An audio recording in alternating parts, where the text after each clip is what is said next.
ವೀಕ್ಷಕರೇ, ವಿಶೇಷ ಕಾರ್ಯಕ್ರಮಕ್ಕೆ ಸ್ವಾಗತ. ಎಲ್ಲೆಡೆ ಭರ್ಜರಿಯಾಗಿ ದೀಪಾವಳಿ ಆಚರಣೆ ಮಾಡಲಾಗ್ತಾ ಇದೆ. ಇಂತಹ ದೀಪಾವಳಿ ಬಂಪರ್ ಜೊತೆಗೆ ನಾವು ಒಂದು ಹಾಸ್ಯದ ತುಣುಕನ್ನು ಹೊತ್ತು ನಿಮ್ಮ ಮುಂದೆ ಬರ್ತಾ ಇದ್ದೀವಿ. ಹಾಗಾದ್ರೆ ಏನ ಹಾಸ್ಯ? ಇದೇ ಹೊತ್ತಿನ ವಿಶೇಷ ಸಂಸಾರದಲ್ಲಿ ಪದನಿಸ.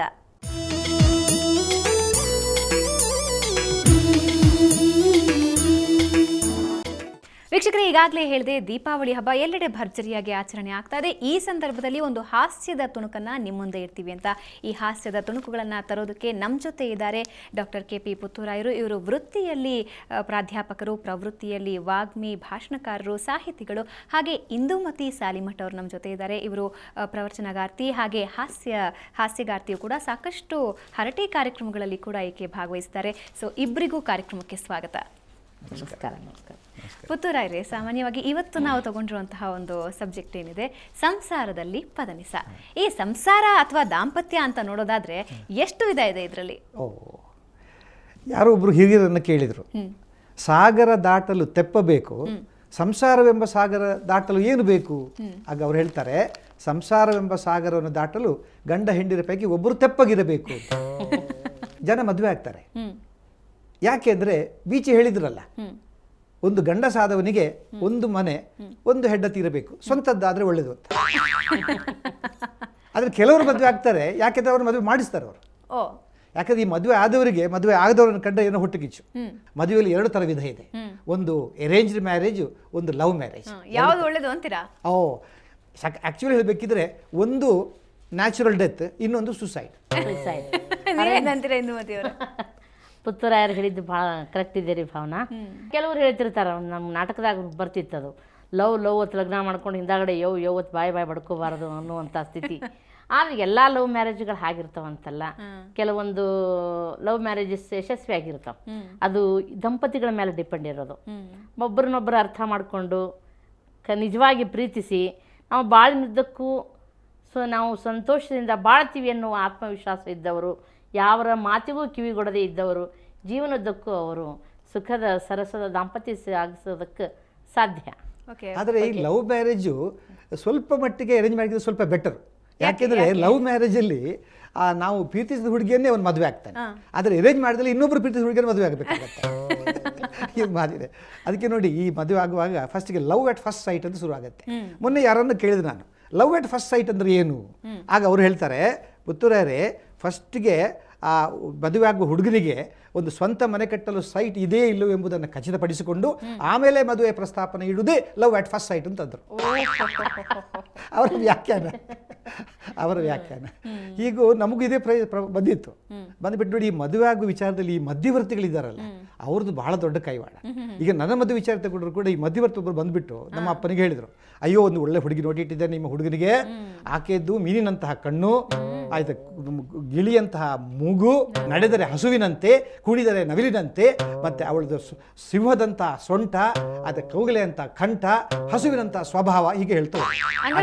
ಆಗ ನಮ್ಮ ಅಪ್ಪ ಹೇಳಿದ್ರು ಎಲ್ಲ ಇದೆ ಸ್ವಾಮಿ, ಎಲ್ಲ ಪ್ರಾಣಿಗಳ ಸ್ವಭಾವ ಹೇಳಿದ್ರು, ಏನಾದ್ರೂ ಒಂದು ಮನುಷ್ಯ ಸ್ವಭಾವ ಇದೆಯೋ ಅಂತ ಮೊದಲು ಹೇಳಿ ಅಂತ ನಮ್ಮ ಅಪ್ಪ ಹೇಳಿದ್ರು. ಅಂತೂ ಇಂತೂ ಮದುವೆಗೆ ಫಿಕ್ಸ್ ಆಯಿತು. ಆದ್ರೆ ನನ್ನ ಫ್ರೆಂಡಿಗೆ ನಾನು ಬರದೆ, ನೋಡಪ್ಪ ನಾನು ಮದುವೆ ಆಗ್ತಾ ಇದ್ದೇನೆ, ದಯವಿಟ್ಟು ಮದುವೆಗೆ ಬರಬೇಕು ಅಂತ. ಅವನೇನೋ ಉತ್ತರ ಕೊಟ್ಟ ಗೊತ್ತಾ, ಪುತ್ತೂರಾಯರೇ, ಅಪ್ಪ ನೀನು ಮದುವೆ ಆಗ್ತಾ ಇದೆಯಾ? ಖಂಡಿತ ಬರ್ತೇನೆ. ಯಾಕೆಂದ್ರೆ ಕಷ್ಟ ಕಾಲದಲ್ಲಿ ಆಗದಂತಹ ಮಿತ್ರ ಇದ್ರೆಷ್ಟು ಇರದಿದ್ರೆಷ್ಟು. ಮದುವೆ ಅಂದ್ರೇನೆ ನಮ್ಮ ಪುತ್ತೂರಾಯರು ಕಷ್ಟ, ದುಃಖ, ನೋವು, ಬಾವಿ, ಹಳ್ಳ ಏನೇನೋ ಹೇಳ್ತಾ ಇದ್ದಾರೆ. ಆದ್ರೆ ಮದುವೆ ನಮ್ಮ ಭಾರತೀಯ ಸಮಾಜದಲ್ಲಿರುವ, ಸಂಸ್ಕೃತಿಯಲ್ಲಿರುವಂತಹ ಒಂದು ಪ್ರಮುಖ ಸಂಸ್ಥೆ. ಮದುವೆ ಅನ್ನುವಂತಹ ಸಂಸ್ಥೆ ಇರದಿದ್ದರೆ ಜೀವನ ಎಲ್ಲ ಅಸ್ತವ್ಯಸ್ತ ಆಗಿಬಿಡ್ತಿತ್ತು. ಧರ್ಮ ಇರ್ತಿರ್ಲಿಲ್ಲ, ನೀತಿ ಇರಲಿಲ್ಲ, ಕಟ್ಟಳೆ ಇರ್ತಿರ್ಲಿಲ್ಲ. ಇಷ್ಟೆಲ್ಲ ಅದಕ್ಕೆ ಮದುವೆ ಒಂದು ಬಹಳ ಮಹತ್ವದ ಒಂದು ಸಂಸ್ಥೆ. ಅದು ಜೀವನದಲ್ಲಿ ಅನಿವಾರ್ಯವಾಗಿ ಬರಬೇಕಾದಂಥ ಒಂದು ಘಟ್ಟ. ನಾವು ಸಣ್ಣವರಿದ್ದಾಗ ಎಲ್ಲ ಪ್ರವಚನ ಕೇಳ್ಕೊಂಡು ಬಂದಿವಿ ಭಾವನಾ. ನಮ್ಮ ಲಿಂಗಾನಂದ ಸ್ವಾಮಿಗಳು ಹೇಳ್ತಿದ್ರು, ಮದುವೆ ಅನ್ನೋದು ಒಂದು ಪಂಜರ ಇದ್ದಂಗೆ. ಹೊರಗಿನ ಹಕ್ಕಿಗಳು ಒಳಗೆ ಬರೋದಕ್ಕೆ ಇಷ್ಟಪಡ್ತಾವ, ಒಳಗಿನ ಹಕ್ಕಿಗಳು ಹೊರಗೆ ಹಾರೋದಕ್ಕೆ ಇಷ್ಟಪಡ್ತಾವ. ಈಗ ಉದಾಹರಣೆ, ಈಗ ನಾವು ಯಾರೋ ಒಂದು 20-25 ವಯಸ್ಸಿನ ಯುವಕರ ಲಗ್ನ ಆಗಿರಲ್ಲ, ಅವರಿಗೆ ಲಗ್ನ ಮಾಡ್ಕೊಂಡವ್ರನ್ನ ನೋಡಿದ್ರೆ ಬಹಳ ಖುಷಿ ಆಗ್ತದ, ನಾವು ಲಗ್ನ ಆಗ್ಬೇಕಲ್ಲ ಅಂತ ಹೇಳಿ. ಯಾಕಂದ್ರೆ ಯಾವತ್ತೋ ತಿಂಗಳಿಗೊಮ್ಮೆ 2 ತಿಂಗಳಿಗೊಮ್ಮೆ ಅವರಿಬ್ರು ಗಂಡ ಹೆಂಡತಿ ಭಾಳ ಬೆಸ್ಟ್ ಚಂದ ರೆಡಿಯಾಗಿ ಗಾಡಿ ಮೇಲೆ ಕೂತ್ಕೊಂಡು ಒಂದು ಸಿನಿಮಾಕ್ಕೆ ಹೊಂಟ್ರು ಅಂದ್ರೆ ಎಷ್ಟು ಆರಾಮಿದಾರಪ್ಪ. ಸ್ವಚ್ಛಂದ ಹಕ್ಕಿಗಳು ಅಗ್ದಿ ದಾಂಪತ್ಯದಲ್ಲಿ ಭಾಳ ಸಂತೋಷವಾಗಿದ್ದಾರೆ. ನಾವು ಮದುವೆ ಆಗಬೇಕು ಅಂತ ಹೊರಗಿನವ್ರಿಗೆ ಅನಿಸ್ತದ. ಇವರು ಲಗ್ನ ಮಾಡ್ಕೊಂಡು ಬಳಕ 2 ಮಕ್ಕಳಾದ ಬಳಕ ಮನ್ಯಾಗ ಚಂತನ ಕಿರಿಕಿರಿ ಕೆಲಸ ಎಲ್ಲ ಗಲಾಟೆ ಗದ್ದಲ ಹೊಲಸು ನೋಡಿ ಅವ್ರು ಎಷ್ಟು ಆರಾಮದಾರಪ್ಪ. ಲಗ್ನ ಆಗಿಲ್ಲ ಇನ್ನ ಸುಮ್ ಬ್ಯಾಗ್ ಹಾಕೊಂಡು ರೆಡಿ ಹಾಕೊಂಡು ಹೊರಗೆ ಆರಾಮ್ ತಿರುಗಾಡ್ತಾರೆ. ಕೊನೆಯದಾಗಿ ಲಗ್ನ ಆಗೋದು ಒಳ್ಳೇದಾ ಆಗದೆ ಇರೋದು ಒಳ್ಳೇದಾ ಅಂತ ಒಳ್ಳೇದಾ ಅಂತಂದ್ರ ಹಿಂಗ ಅನಿಸ್ತಿರ್ತದ. ಅದು ಅಂದ್ರೆ ಇರುವುದನ್ನ ಬಿಟ್ಟು ಇರಲಾರದಕ್ಕಾಗಿ ತುಡಿಯೋದು ಜೀವನ ಅಂತೇಳಿ ಅಡಿಗರು ಹೇಳದ ಹಾಗೆ ಅದಾದ್ಮೇಲೆ ಅನಿಸ್ತದೆ ಜೀವನ ಇಷ್ಟೇನಾ ಅಂತೇಳಿ. ಅದು ಅವರವರ ಭಾವನೆ ಮೇಲೆ ಡಿಪೆಂಡ್ ಆಗಿದ್ದದು. ಆದರೆ ಮದುವೆ ಉದ್ದೇಶ 2 ಇದೆ. ಇಂಗ್ಲಿಷಲ್ಲಿ ಹೇಳ್ತಾರೆ ಅದನ್ನ ಒಂದು ರೆಕ್ರಿಯೇಷನ್, ಇನ್ನೊಂದು ಪ್ರೊಕ್ರಿಯೇಷನ್ ಅಂತ. ಅಂದ್ರೆ ಒಂದು ಕಡೆ ಸಂತೋಷ, ಇನ್ನೊಂದು ಸಂತಾನಾಭಿವೃದ್ಧಿ. ಆದರೆ ಫಸ್ಟ್ ಪಾರ್ಟ್ ಇದರ ಸಂತೋಷ, ಅದು ಗ್ಯಾರಂಟಿ ಇಲ್ಲ. ಅದು ಗ್ಯಾರಂಟಿ ಇಲ್ಲ. ಪಾಪ ಯಾರೋ ಭಗವಂತನನ್ನು ಕೇಳಿದಂತೆ, ಭಗವಂತನೇ ನಾನು ಮದುವೆ ಆಗಬೇಕು ಅಂತ ಇದ್ದೇನೆ, ನನಗೊಂದು ಒಳ್ಳೆಯ ಹೆಂಡತಿಯನ್ನು ಕೊಡು, ಹಾಗೆ ನನ್ನ ಜೀವನದಲ್ಲಿ ಸುಖ ಶಾಂತಿ ನೆಮ್ಮದಿಯನ್ನು ಕೊಡು ಅಂತ. ಆಗ ಭಗವಂತ ಹೇಳ್ತಾನೆ, ಅಪ್ಪ 2 ಕೇಳ್ಕೊಂಡಿದ್ಯಾ, ನಾನು 1 2 ಒಟ್ಟೊಟ್ಟು ಕೊಡೋಕ್ಕಾಗಲ್ಲ ಅಂತ ಹೇಳ್ತಾರೆ. ಈ ಕಾರಣಕ್ಕಾಗಿ, ಯಾಕೆಂದರೆ ನನಗೂ ಮದುವೆ ಆಗಾಗ ವರಪೂಜೆ ಮಾಡಿದರು. ಆಗ ನಾನು ಕೇಳಿದೆ, ಸರ್ ಇದರ ಅರ್ಥ ಏನು ವರಪೂಜೆ ಇತ್ತು ಅಂತ. ಅವ್ರು ಹೇಳಿದ್ರು, ನೋಡ್ರಿ, ಮರಣಕ್ಕೆ ಮುನ್ನ ಕುರಿ ಪೂಜೆ, ಮದುವೆಗೆ ಮುನ್ನ ವರ ಪೂಜೆ ಅಂತ. ಆ ಭಾವನಾ ಇವ್ರ ಮಾತಿಗೆ ನನಗೆ ನೆನಪಾಯ್ತು. ಒಬ್ಬ ಆಂಗ್ಲ ಕವಿ ಒಂದು ಸೂಕ್ತಿಯನ್ನ ಹೇಳ್ತಾರೆ, ಅದೇ ಇಂಗ್ಲಿಷ್ನಲ್ಲಿ, she cries before marriage, he cries after marriage ಅಂತ ಹೇಳಿ. ಆದ್ರೆ ವಾಸ್ತವಿಕವಾಗಿ ಅದೇನು ಸತ್ಯ ಅಲ್ಲ. ಹೆಣ್ಮಕ್ಳು ಬಹಳ ಕಷ್ಟ ಅನುಭವಿಸ್ತಾರ. ಎಲ್ಲಾ ಕೆಲಸ ಮಾಡೋದವ್ರೆ, ಮಕ್ಕಳನ್ನ ಹೆರೋದವ್ರೆ, ಮಕ್ಕಳನ್ನ ಸಾಕೋದವ್ರೆ. ಯಾರು ಗಂಡು ಮಕ್ಕಳು ಸಹಕಾರ ಮಾಡಲ್ಲ ಕೆಲಸಕ್ಕೆಲ್ಲ. ಇದೆಲ್ಲ ಹೆಣ್ಮಕ್ಳ ಕೆಲಸ ನೀವೇ ಮಾಡ್ರಿ ಅಂತಾರೆ. ಸುಮ್ ತಮಾಷೆಗೆ ಹೇಳೋದು, ಅದು ಪುತ್ತೂರಾಯರು ಹೇಳೋ ಮಾತು ಇದೆಲ್ಲ.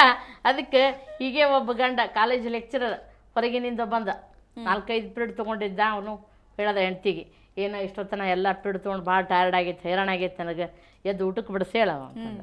ಅವಾಗ ಹೆಂಡ್ತಿ ಅಂದ್ಲು, ಇಷ್ಟೊತ್ತನ ಕಷ್ಟಪಟ್ಟು ಎಲ್ಲ ಅಡುಗೆ ಮಾಡಿ ಯಾಕೆ ದೇವ್ರ ಕೈ ಕೊಟ್ಟಿಲ್ಲ ನಿಮಗೆ, ಹಾಕೊಂಡು ಉಣ್ರಿ ಅಂದ್ರು. ಅವಾಗ ಗಂಡ ಸಂಗೀತ ಪ್ರೇಮಿ ಇದ್ದ. ಆಕೆ ಟಿವಿ ಮಲ್ಕೊಂಡು ಆರಾಮ್ ಮಲ್ಕೊಂಡು ಟಿವಿ ನೋಡಾತಿದ್ಲು. ಹಾಯಾಗಿ ಬಿದ್ದಿರು ನೀನು ಕತ್ತೆಯ ಹಾಗೆ, ಹೇಸರ ಕತ್ತೆಯ ಹಾಗೆ ಅಂತ ಆಕೆ ಪಟ್ಟೆ ಎದ್ದು ಕೂತು, ಬಂದೆಯ ಬಾಳಿಗೆ ಇದಿಯಾಗಿ, ಬಂದೆಯ ಬಾಳಿಗೆ ಮೂಲಾಗಿ ಅಂದ್ಲು. ಅದಕ್ಕೆ ಇದು ನಮ್ಮ ಪುರುಷ ಪ್ರಧಾನ ಸಮಾಜ. ಇದು ಪುರುಷನಿಗೆ ಹೆಚ್ಚಿನ ಆದ್ಯತೆ. ಅದಕ್ಕೆ ಮದುವೆ ಆದ ಮೇಲೆ ಸಂಸಾರವನ್ನು ಎಲ್ಲ ನಿಭಾಯಿಸ್ಕೊಂಡು ಹೋಗೋಳು ಹೆಂಡತಿ. ಆಕೆನೇ ಹೆಚ್ಚು ಸಲ ಕಷ್ಟಪಡೋದು, ಸುಮ್ಮನೆ ತಮಾಷೆಗೆ ಹೇಳೋದು. ಅದು ದಾಂಪತ್ಯದ ಮೊದಲಿಗೆ ಉಂಟಲ್ಲ, ಅದೊಂಥರ ಚಾಕ್ಲೇಟ್ ಇದ್ದ ಹಾಗೆ, ರುಚಿನೋ ರುಚಿ, ರಸನೇ ರಸ. ನನಗೂ ಅಷ್ಟೇ ಮದುವಾದ ಹೋದ್ರಲ್ಲಿ ಏನು ಸಂತೋಷ. ಅವಳನ್ನು ಸೈಕಲಲ್ಲಿ ಕರ್ಕೊಂಡು ಹೋಗಲು ನನಗೆ ಇಷ್ಟ, ಯಾಕಂದರೆ ನನ್ನ ತೋಳ ಮಧ್ಯೆ ಅವಳು ಕೂತಿರ್ತಾಳೆ.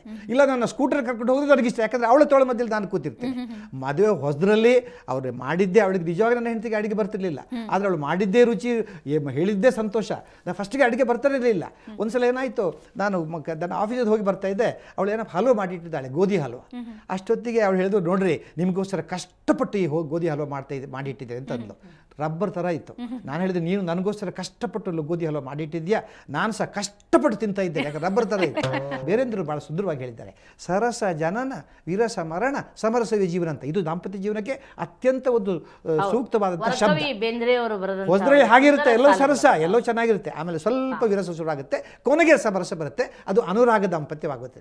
ಅದು ಅನುಕೂಲ ದಾಂಪತ್ಯ ಹೋಗಿ ಅನುರಾಗ ದಾಂಪತ್ಯ. ಏನ್ ವ್ಯತ್ಯಾಸ ಅಂತ? ಅನುಕೂಲ ದಾಂಪತ್ಯಕ್ಕೂ ಅನುರಾಗ ದಾಂಪತ್ಯಕ್ಕೂ ಏನ್ ವ್ಯತ್ಯಾಸ? ಅನುರಾಗ ದಾಂಪತ್ಯ ಹೇಗಿರುತ್ತೆ ಅಂದರೆ, ಮೇಡಮ್ ಕೂಡ ಗೊತ್ತಿದೆ, ಅದು ಅವರು ಗಂಡ ಹೆಂಡತಿಗೆ ವಯಸ್ಸು ಆದಾಗೆ ಅವರ ಪ್ರೀತಿಗೆ ಮುಪ್ಪಾಗೋದಿಲ್ಲ. ವಯಸ್ಸಿಗೆ ಮಾತ್ರ ಮುಪ್ಪು, ಪ್ರೀತಿಗೆ ಮುಪ್ಪಿಲ್ಲ. ಅದೊಂದು ಒಂದು ಒಳ್ಳೆಯ ಅಣುಕು ಹಾಡಲ್ಲಿ ಆ ಗಂಡ ಹೆಂಡತಿಗೆ ಮಾತಾಡ್ತಾರೆ. 80 ವರ್ಷದ ಮುದುಕಿ ಆ ಹೆಂಡತಿ, 90 ವರ್ಷದ ಮುದುಕ ಗಂಡ. ಆದರೆ ಅವಳಿಗೆ ಮಾತು ಸರಳ ಸುಂದರ ಕನ್ನಡದಲ್ಲಿ ಎಷ್ಟು ಚೆನ್ನಾಗಿ ಮಾತಾಡ್ತಾ ಹೀಗೆ ಹೇಳ್ತಾಳೆ. ಆ ಮುದುಕಿ ಹೇಳ್ತಾಳೆ ಗಂಡನಿಗೆ, ಈ ದಾಂಪತ್ಯ ಯಾನದಲ್ಲಿ ಎನ್ನ ಕೈ ಪಿಡಿದವರು, ಪಿಡಿದ ಕೈ ಬಿಡದವರು ನೀವಲ್ಲವೇ ನನ್ನ ದೊರೆ, ನೀವಲ್ಲವೇ. ಅವಳು ಹೇಳ್ತಾಳೆ, ಮುಂದುವರಿಸ್ತಾಳೆ, ಹಬ್ಬಗಳು ಬಂದಾಗ ಹೊಸ ಪಂಚೆ ನಿಮಗಿರಲಿ ಇರದಿರಲಿ, ಹಳೆ ಸೀರೆ ನಾ ಉಟ್ಟಾಗ ಬಿಟ್ಟು ಬಿಡು ಎಂದವರು, ಸಾಕು ಬಿಡು ಎಂದವರು, ಹೊಸ ಸೀರೆ ಕೊಟ್ಟವರು, ಮಲ್ಲಿಗೆಯ ನಿತ್ತವರು ನೀವಲ್ಲವೇ ನನ್ನ ದೊರೆ, ನೀವಲ್ಲವೇ. ಪ್ರೀತಿ, ಸರಳ ಪ್ರೀತಿ. ಇದು ಪ್ರೀತಿಯಿಂದ ಹೇಳಿದಂಥ ಮಾತು ಆ ಮುದುಕನಿಗೆ ಆ 80 ವರ್ಷದಲ್ಲಿ. ಅದಕ್ಕೆ ಮುದುಕ ಉತ್ತರಿಸ್ತಾನೆ, ನೋಡಿ ಪ್ರೀತಿ ಅಂದರೆ ಹೇಗಿರ್ತಿ, ಇದು ಅನುರಾಗ ದಾಂಪತ್ಯ, ನಿಷ್ಕಲ್ಮಶವಾದಂಥ ಅನುರಾಗ ದಾಂಪತ್ಯ. ಅವನು ಹೇಳ್ತಾನೆ, ಬೇರಿಲ್ಲದೆ ಮರವೆಲ್ಲಿದೆ, ಮರವಿಲ್ಲದೆ ಹೂವೆಲ್ಲಿದೆ, ಹೂವಿಲ್ಲದೆ ಹಣ್ಣೆಲ್ಲಿದೆ, ನೀನಿಲ್ಲದ ಮನೆ ಯಾರಿಗೆ ಬೇಕಾಗಿದೆ, ನನಗಂತೂ ಸಾಕಾಗಿದೆ. ಮನೆಯೊಳಗೆ ಬಂದವಳೆ, ಮನೆಯಾಕೆ ಆದವಳೆ, ಮನದಲ್ಲಿ ನಿಂದವಳೆ, ನೀನಲ್ಲವೇ ನನ್ನ ರಸಿ, ನೀನಲ್ಲವೇ. ಬಡತನವೋ ಸಿರಿತನವೋ ಯಾರಿರಲಿ ಇರದಿರಲಿ, ಕಷ್ಟ ನಷ್ಟಗಳಿರಲಿ, ನೋವು ನಿಂದನೆಗಳಿರಲಿ, ಎನ್ನ ಜತೆ ಬಂದವಳು ಜತೆಯಾಗಿ ನಿಂದವಳು, ನೀನಲ್ಲವೇ ನನ್ನ ರಸಿ ನೀನಲ್ಲವೇ. ಎಂಥ ಮಾತು! ನಿಮ್ದೆಲ್ಲ ಮಾತುಗಳನ್ನು ಕೇಳಿದ್ರೆ ನನಗೆ ಒಂದು ನೆನಪಾಗ್ತದೆ. ಕೆ ಎಸ್ ನರಸಿಂಹಸ್ವಾಮಿಯವರ ಭಾಳ ಜನಪ್ರಿಯ ಹಾಡು. ಕೈ ಹಿಡಿದವಳು ಕೈ ಬಿಡದವಳು, ಮಾಡಿದ ಅಡುಗೆ ಚಂದ, ನಾಗರ ಕುಚ್ಚಿನ ಜಡೆ ಮುಡಿಯವಳು, ಈಕೆ ಬಂದಳು ಎಲ್ಲಿಂದ, ಹೆಂಡತಿಯೊಬ್ಬಳು ಹತ್ತಿರವಿದ್ದರೆ ನನಗದೆ ಕೋಟಿ ರೂಪಾಯಿ, ಹೆಂಡತಿಯೊಬ್ಬಳು ಜೊತೆಯಲ್ಲೇ ಇದ್ದರೆ ನಾನು ಒಬ್ಬ ಸಿಪಾಯಿ. ಸಿಪಾಯಿ ಅಂದ್ರೆ ಶಿಸ್ತಿನ ಮನುಷ್ಯ. ಕರೆಕ್ಟಾಗಿ ಬೆಳಿಗ್ಗೆ ಕರೆಕ್ಟಾಗಿ ಹೇಳೋದು, ಸ್ನಾನ ಮಾಡೋದು, ಉಪಹಾರ ಮಾಡೋದು, ಶಿಸ್ತನ್ನು ಕಾಪಾಡಿಕೊಂಡು ಬರೋದಕ್ಕೆ ಹೆಂಡತಿ ಎಷ್ಟು ಸಹಕಾರ ಮಾಡ್ತಾ ಅನ್ನೋದಕ್ಕೆ ಒಂದು ಸುಂದರವಾದ ಭಾವಗೀತೆಯನ್ನು ಬರೆದವರು ನಮ್ಮ ಕೆ ಎಸ್ ನರಸಿಂಹಸ್ವಾಮಿಯವರು. ಹೆಂಡತಿ ಅಂದರೆ ಅರ್ಧಾಂಗಿ. ಅವಳು there is the difference between a wife and a life partner ಅಂತ. ನಾವು she is the life partner here. ಅಂದರೆ ಕಷ್ಟ ನಷ್ಟದಲ್ಲಿ ಕೈ ಬಿಡದವಳು ಅವಳು ಅರ್ಧಾಂಗಿ. ಅನುಕೂಲ ದಾಂಪತ್ಯ ಇದೆಯಲ್ಲ, ಅಲ್ಲಿ ಹೆಂಡತಿ ಅಂದ್ರೆ ರಗ್ ಇದ್ದ ಹಾಗೆ, ಹೊದ್ಕೊಂಡ್ರೆ ಸೆಗೆ, ದೂರ ಇಟ್ಟರೆ ಚಳಿ, ಈ ಥರ. ಈ ಅನುಕೂಲ ದಾಂಪತ್ಯದ ಬಗ್ಗೆ ನಾವು ಮಾತಾಡೋಣ. ಸೊ ವೀಕ್ಷಕರೇ, ಈಗಾಗಲೇ ನಾವು ಮಾತಾಡ್ತಾ ಇದ್ವಿ ದಾಂಪತ್ಯದಲ್ಲಿ ಏನಿರಬೇಕು ಏನಿಲ್ಲ ಅಂತ. ಸೊ ಈಗ ಅನುಕೂಲ ದಾಂಪತ್ಯದ ಬಗ್ಗೆ ಪುತ್ತೂರಾಯರು ಹೇಳ್ತಾರೆ. ಅದಕ್ಕೂ ಮುಂಚೆ ಒಂದು ಬ್ರೇಕ್ ತಗೊಂಡ್ಬನ್ನಿ.